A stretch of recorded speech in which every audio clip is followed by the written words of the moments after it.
Good afternoon, everyone. Wanted to wait till the president finished up with his remarks on the budget before I came out. As you saw, he's had a really good opportunity to sit down with his team. It's clearly been a busy day here at the White House again, so I'm going to kind of keep it quick and get to your questions. This morning, after receiving his daily intelligence briefing, the president met with Secretary of State Tillerson. As you all know, Secretary Tillerson and Secretary Kelly will travel to Mexico City later today as one of their first foreign trips. It's significant that the president is sending the secretaries to Mexico so early in the administration. It's symbolic of the meaningful relationship that our two nations have.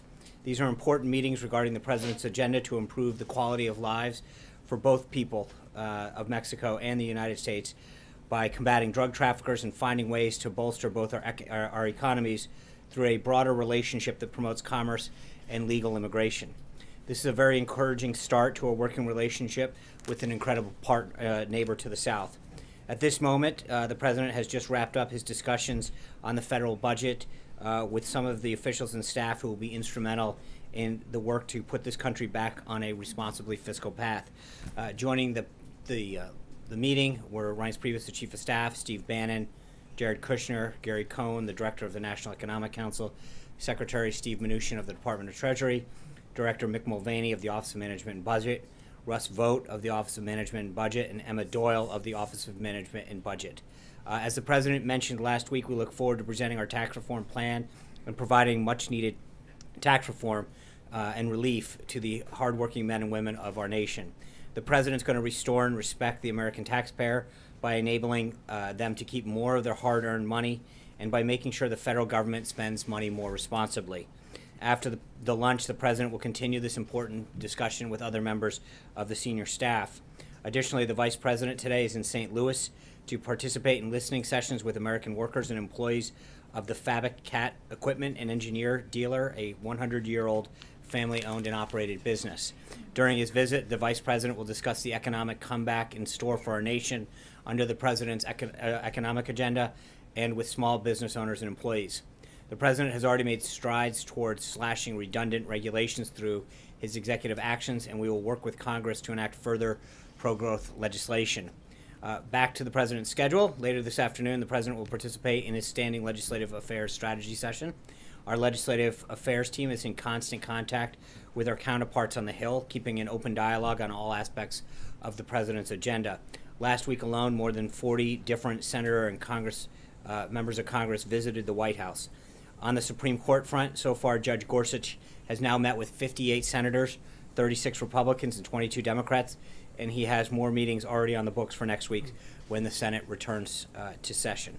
We've been especially encouraged by the reception he's received from several senior Democrats, including Senators Feinstein, Tester, Durbin, and Gillibrand. Also on the confirmation front, multiple unions came out today for Alex Acosta, the president's nominee for Labor Secretary. Both the Labor's International Union of North America and the International Union of Operating Engineers praised his distinguished career and pledged their support for his nomination. The Legislative Affairs team is using the congressional work period to coordinate with key coalitions in Congress. They are meeting with different groups in the House and the Senate, including the staff of the Congressional Black Caucus, House and Senate leadership, and staff throughout various committees. We've used this work period as an opportunity to invite staffers from both sides of the aisle to come to the White House and discuss shared priorities and find common ground on the way forward. And we're not just reaching out to Capitol Hill. We've actively engaged with key leaders and policymakers around the country. It's critical to this administration that we gather input from states and from people throughout the country rather than just leaders here in Washington. Looking ahead to tomorrow, the president will meet with a group of world-class business leaders to discuss specific action he can take to remove barriers to job creation. These leaders, many of whom represent some of the country's largest manufacturers, will begin the day in working groups with the vice president, cabinet members, and key aides of the president's staff. The working groups will engage in a deep dive conversation on the attendees' specific area of expertise. Topics of discussion include deregulation, tax and trade, training and the workforce of the future, and infrastructure.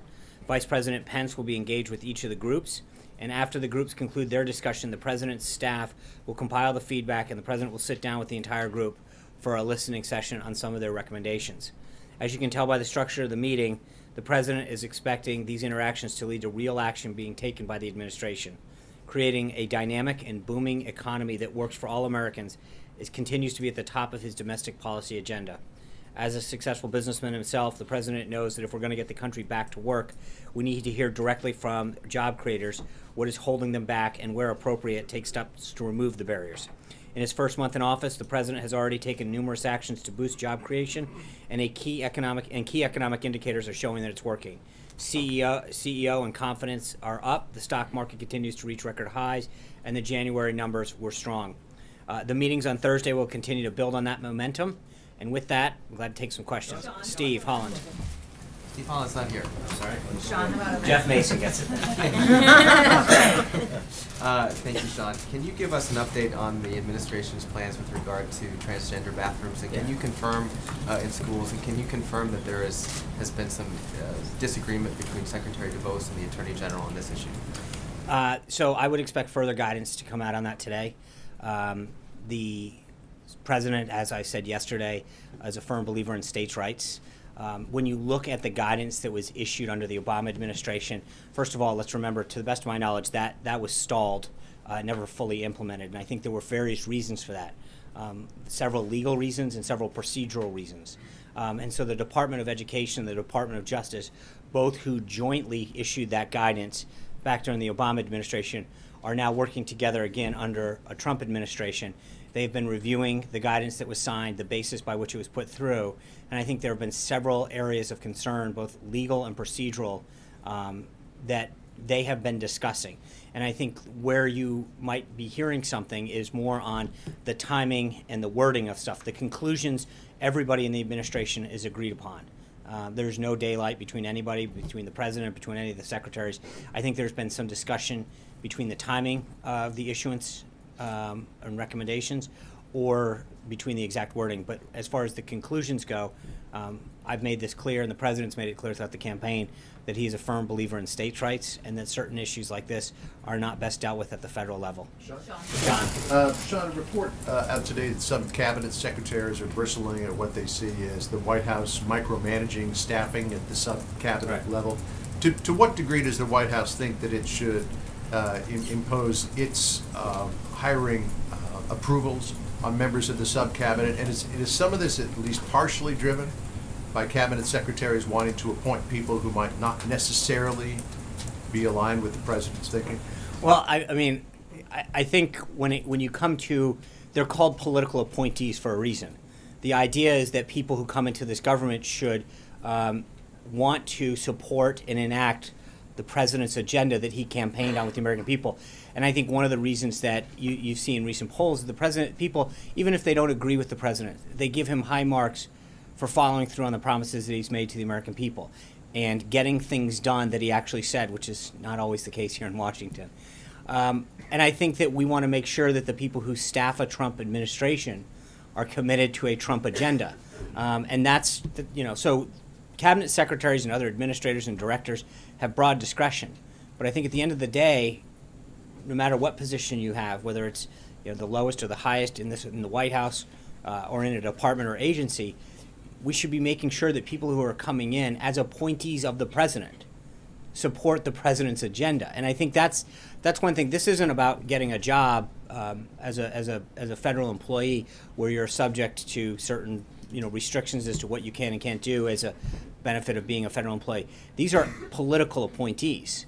And so I think that there is obviously we are going to ensure that people who are political appointees share the vision and agenda that the president campaigned on and is implementing. And does the White House believe that it needs to have the final approval of I don't those think this people, is or can you trust your cabinet secretary? It's not a question of trust. It's a question of just making sure that we are all on the same page and committed to the same agenda that the president has set forth. This process is probably no different than we've seen in previous administrations. Cabinet secretaries come to the president with recommendations on who they want, and it depends on the position, obviously. But in certain cases, if they're going to fulfill a job that is a key area that the president had very specific goals to enact that he promised the American people, you want to make sure that the person that is fulfilling that job actually is committed to the agenda and the vision that the president set forth and promised the American people. And that's so that's something that we're always going to be making sure is in alignment. And is this approval process in some way slowing down the No. appointment of crucial staffers? No, not at all. I don't think so. I think when you look across where we are and we track the number of folks that are in the pipeline, we're doing very, very well with getting all of these positions filled. And I think once in a while you might hear of one or two people. But overall, generally speaking, I mentioned during the transition period how many members of the beachhead teams that we had. And I think those members who were appointed through the beachhead process had 120 days. And they were there to allow, basically a 4-month process for secretaries in the White House to make sure that people on a permanent basis could populate those positions, and that's what's happening. But make no mistake, I mean, we were ahead of the curve on the beachhead teams. We were very clear with the landing teams during the transition. This has been a very methodical process that is seen from top to bottom through, and I think we're doing a phenomenal job of staffing the government. Margaret. Oh, thank you. Which Margaret? Oh, well. Lucky me. But two Margarets? Well- I'm gonna take my, I got a Bloomberg question for you. I don't have a Sean answer for you. The president, in the Roosevelt Room just said to us that, among other things, that, the tax plan is nearly finalized, but it can't be submitted until the healthcare plan statutorily or otherwise is, so we're doing the healthcare. So what I wanted to clarify was, is the White House doing a healthcare proposal, or was he talking about, Congress and not the White House? Or is there some new Obviously, plan? yeah, I or- think, right. Yeah. So obviously, there's two vehicles, reconciliation vehicles, the FY17, I'm going to give you a Bloomberg answer. The FY17 reconciliation that was never completed because the budget wasn't finalized in the last Congress, and then you got the 2018. I think we want to make sure, look at the opportunities to work with Congress on Obamacare, utilizing the 2017, and then you could utilize the 2018 reconciliation and budget process to do tax reform. That's not, and again, that's not prescriptive. I'm not, but as far as why the president's saying it that way is because we've got that option available to us right now, and I think the president's committed to making sure that the promise that he made to the American people to repeal and replace Obamacare continues to be first and foremost, and then his tax plan. But it's not a we can walk and chew gum kind of thing. We can actually be continuing to work with Congress and the leadership in both houses. Obama used to say that. Well, I have a So just to feeling do that the that's- Bloomberg timeline, there's a few things that are gonna happen then. There's gonna be a budget plan that you guys are gonna present on March 13th-ish. ish. There's gonna be a healthcare, this is where I got lost again, something from him and something from them, and a Definitely tax getting you a reform calendar. plan afterwards? Is that the way it works? I don't want, look, when we're ready to announce stuff, but I think we've got Obamacare, the budget, and tax reform. It's going to be a very busy March and April for us. And we've been continuing to work with Congress to make sure that that's implemented. Noah Bierman. The president, you were talking about fulfilling his promises. As you know, he promised during the campaign a total and complete shutdown of Muslims entering the country. There were a lot of people in his party who thought that was a very good proposal. Can you explain his evolution in backing down from that? And can you also say whether he regrets using that rhetoric since it ended up hurting the court case? Well, again, I go back to the merits of the case and the order that gives him the authority to make that. U.S. Code 1182 is very clear. And the president was very clear in his executive order that these were countries that we didn't have the proper vetting for when it came to ensuring the safety of Americans. That's what the executive order said. The authority is very clear to have him done it, and I think that you're going to continue to see the president take the steps necessary to protect this country.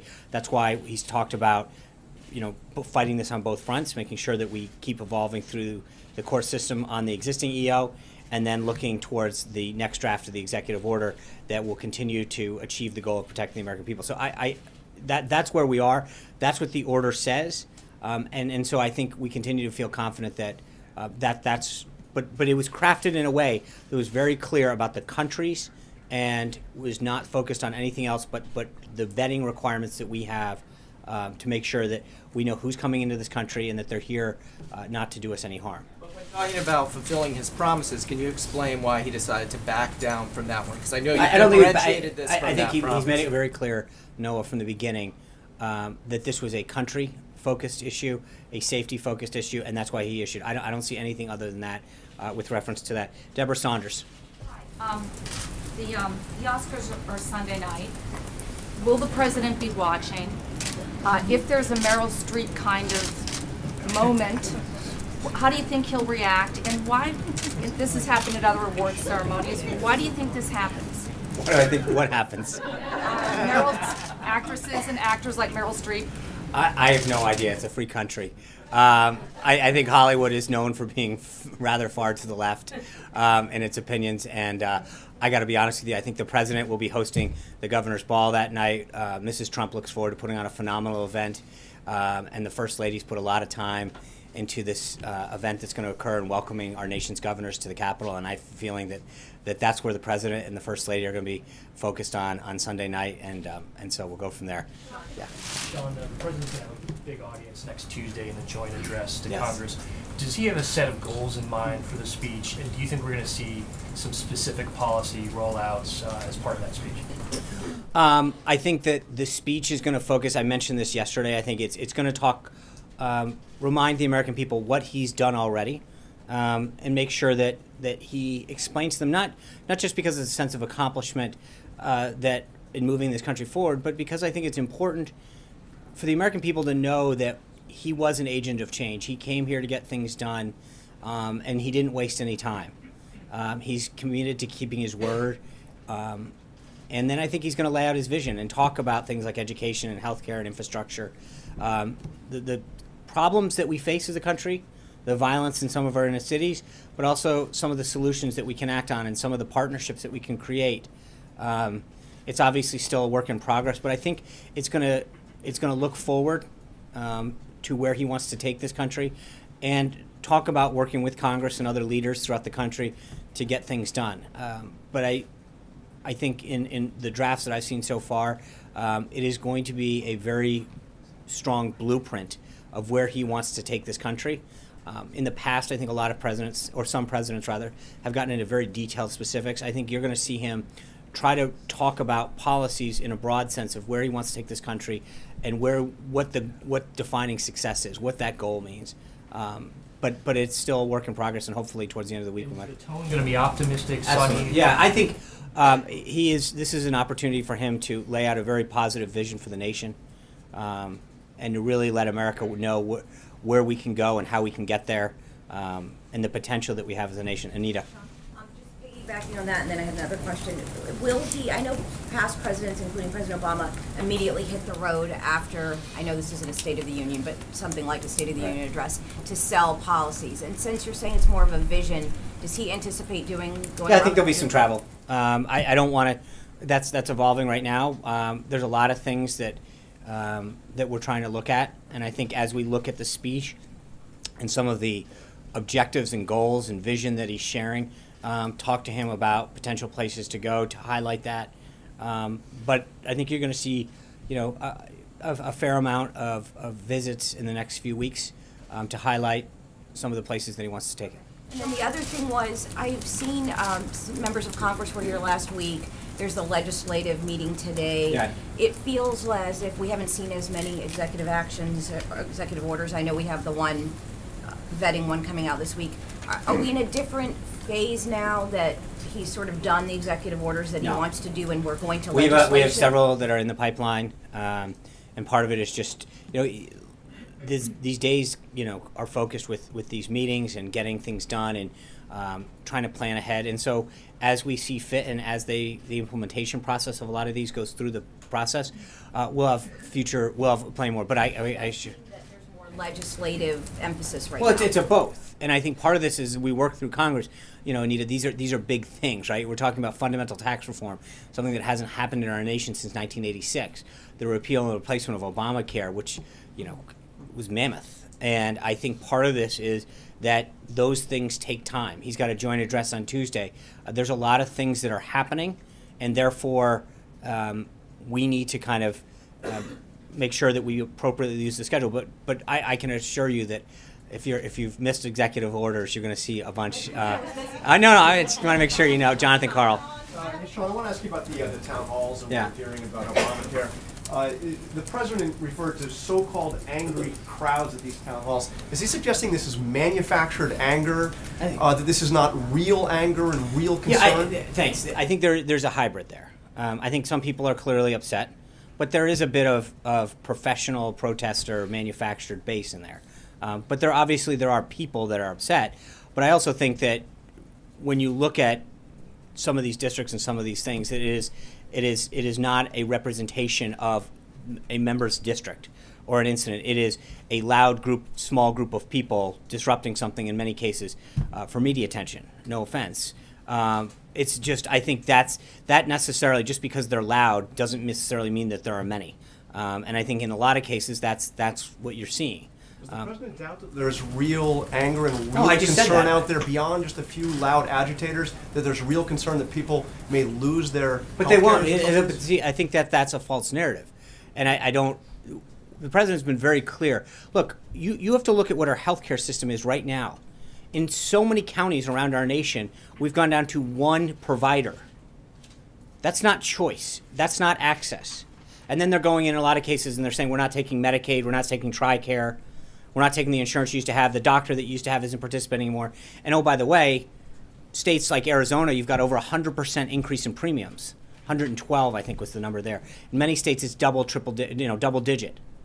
And I think that the idea that we have to remember is that the American people got sold the Affordable Care Act. It's neither affordable or accessible. They're losing their coverage and premiums are spiking. And so if people are truly worried about losing their coverage, they should be applauding the president's action for wanting to make sure that we put a system in place that does what they were supposed to have been promised a while back. And I think that's what I think is missing from this dialogue. I've seen some folks that were protesting at some of these things, saying, I'm on Obamacare, I'm going to lose my thing. And when they were asked how old they were, they're, I'm 71, 72. Well, they're not on Obamacare. They're on Medicaid. So you think they're making it up? No, I'm not they're making it up. But what I'm getting at is I think that there is a lot of blurring of the facts. And the reality is that some people aren't on Obamacare. They're on an employer-based system. They're on Medicaid. They're receiving their benefits through Medicare because of their age. And so that they're nothing, they have no problems. But I think in other cases, people are not being told that the plan that they're on is unsustainable. That these carriers throughout the country, you just look at them over and over again, pulling out of the exchanges. The reality is that they are losing their health care. But they're losing it under Obamacare because the exchanges are collapsing on themselves. Carriers are pulling out, premiums are going up, and access is going down. So the president's plan is actually going to do exactly what they were promised 8 years ago and didn't get. So for those who are worried, the answer is help is on the way. What is the plan? We haven't seen what he's going to Okay, so first, as the president made clear, we're going to have that out in the next couple of weeks. He's working on it. But the goal, Jonathan, is this got jammed through a Democratic Congress. And then they told us you could read it after we get it passed. So taking our time, getting this right to achieve the goals that we set forth is probably the right thing to do, considering the experience that we had the last time. Hallie. Sean, 2 questions for you. The issue of transgender bathrooms wasn't one we heard a lot about from the president during the campaign. He said at one point, Caitlyn Jenner could use whichever bathroom she wanted to at Trump Tower. So why is this now a priority for the administration 40 days into office? It's not a priority. I think there's a case. No, hold on. But let me answer the question. It's not a priority. There is a case pending in the Supreme Court in which we have to decide whether or not to continue to issue guidance to the court. It's dictated by that. The Obama administration had issued joint guidance from the Department of Education and the Department of Justice. We now have to decide whether or not this administration wants to continue that track that they were on. It's plain and simple. If we don't, but there are problems both in the legal and process way in which that guidance was issued. And so it's incumbent upon us to actually follow the law and to recognize that Title IX never talked about this. It was enacted in 1972. There was no discussion of this back then, and to assume certain elements of the law were thought of back then with respect to this would be completely preposterous. And to be clear, Secretary DeVos is on board with this? Yes, 100%. Thank you. President, Martha. sorry, second Canadian question. Prime Sean, that was actually clear. Second question was on Mexico, the Secretary of State's trip that is tonight, along with Secretary Kelly. Yeah. Obviously, there have been tensions, right, between the Mexican president and President Trump. Is this a cleanup job for the Secretary of State? No, I think that President Peña Nieto and President Trump spoke. Again, the foreign ministers had several contacts with their staff. I would argue that we have a very healthy and robust relationship with the Mexican government and Mexican officials, and I think they would echo that same sentiment. President Peña Nieto has echoed that as well. But I think the relationship with Mexico is phenomenal right now, and I think there's an unbelievable and robust dialogue between our two nations. President Trump and Canadian Prime Minister. Let me go, Margaret, and then I'll get you. Thank you. On Syria, General Votel indicated today that the U.S. needs to take a larger share of the burden and perhaps send troops to Syria. Has the President discussed this with his national security team, and when does he intend? I'm going to refer you back to DOD on that. I would just argue that I think that you've seen the President talk about safe harbors in Syria with several foreign leaders who have shared his safe havens. Thank you. And that is an area at the top of the President's foreign policy agenda that he's continued to talk to leaders, especially in the Middle East, about trying to make sure that we deal with that issue in that area right now.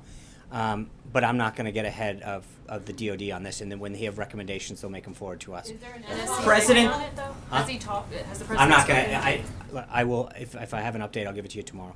Again. President Trump and the Canadian Prime Minister launched the U.S. and Canada Council for Advancement of Women Entrepreneurs. Mm-hmm. Can you talk a little bit about how the council is growing and transpiring? What's the status? I think staff is beginning to implement the President's agenda. It occurred, 7 days ago? And so it's starting to work through the process, and we'll have further updates as it goes forward. But I know that he continues to be in touch with Prime Minister Trudeau, and our staff continues to work on the back end to make this happen. Zeke. Thanks, Sean. Two questions for you.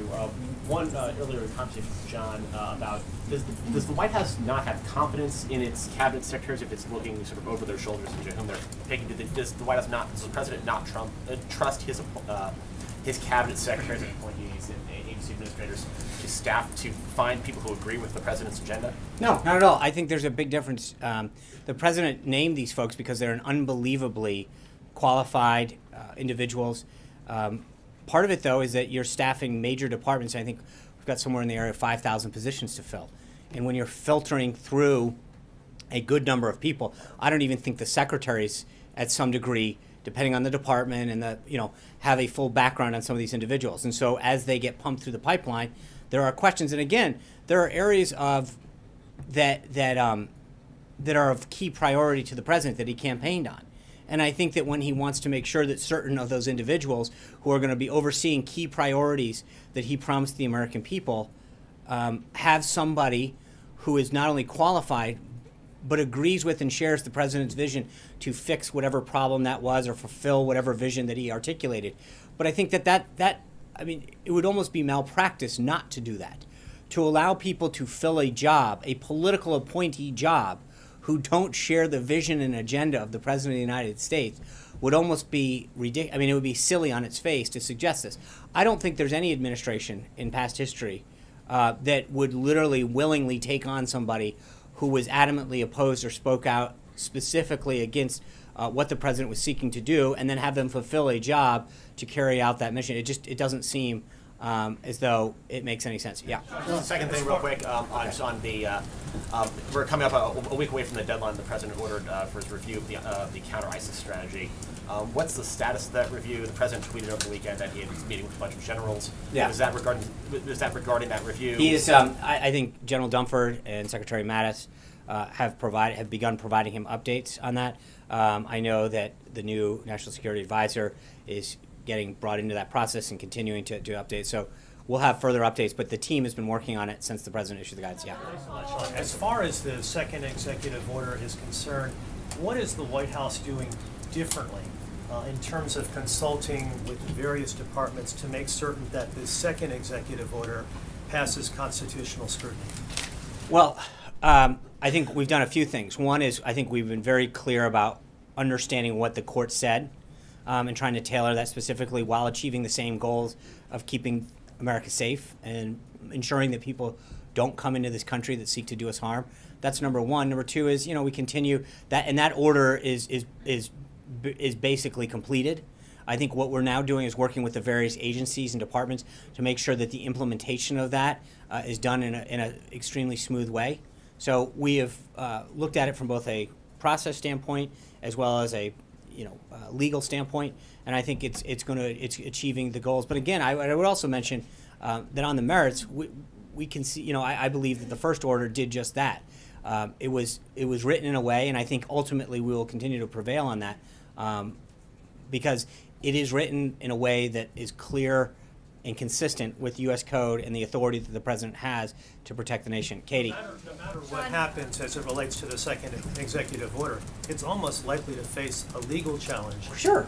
Are you concerned that the president's prior remarks as it relates to the judiciary is going to allow him to get a fair hearing by the judicial branch as it relates to the second executive Yeah, order? absolutely. I think Why- that, because I think that you've seen it happen in the Massachusetts case. I mean, at the end of the day, you look at the law and what the order does, and I think, again, you may have, in the case of the Ninth Circuit, we continue to disagree with that.